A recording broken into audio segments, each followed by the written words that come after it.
what is your take on some music ministers who get to charge? Is it wrong for Christian ministers, kingdom music ministers, to charge when you bring them? I will just say it as it is.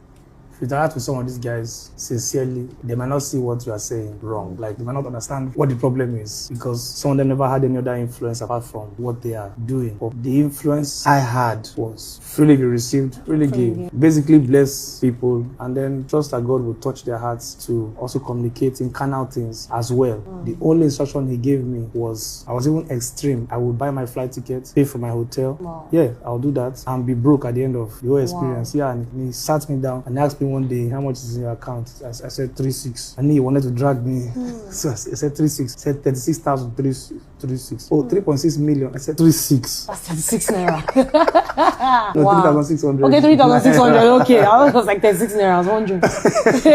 I'll never forget that day. He said, who paid the flight ticket for the meeting you just went to? I said, me. Who sorted out the hotel? Me. What did they give you? Apparently, they gave me conflicts in the midst of the meeting. So it was time to go to the airport, and I was returning the conflicts, the remainder one, and they said, you can have it, you can take it. So I did, they gave me something. He gave me conflicts. Wonderful. So as I was saying it, I was just seeing how foolish, you know, the way I was doing ministry, it was just a matter of time. If you get married, this is going to be a problem.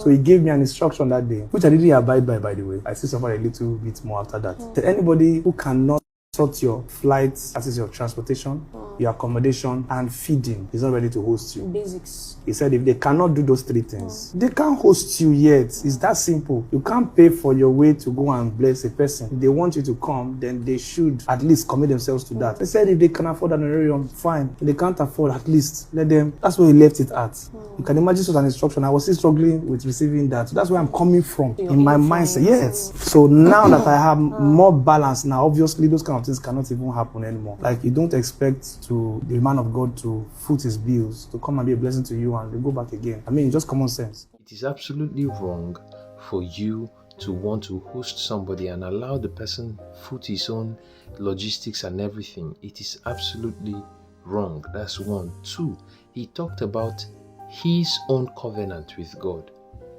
Are you listening? The issue we have these days is people pick their own assignments, their own instructions from God to them and make them doctrines. So God tells you, do not charge, do not, collect a dime from this thing I have given you. I will be the one to bless you. That is a personal instruction God gave you. You pick it now, you preach it as a doctrine, and you make people, walk with these things who did not have the same calling and covenants like you. Do you understand? So these things most of the time are not an issue. It is people who make them an issue. Call out greed if you must to. Call out greed. I am against it. You see, greed, I will pick a sword and I will follow you up with it if you are against greed. But do not say people who have built structures around themselves so that people do not use them are doing wrong. No, that's not right. That's not right.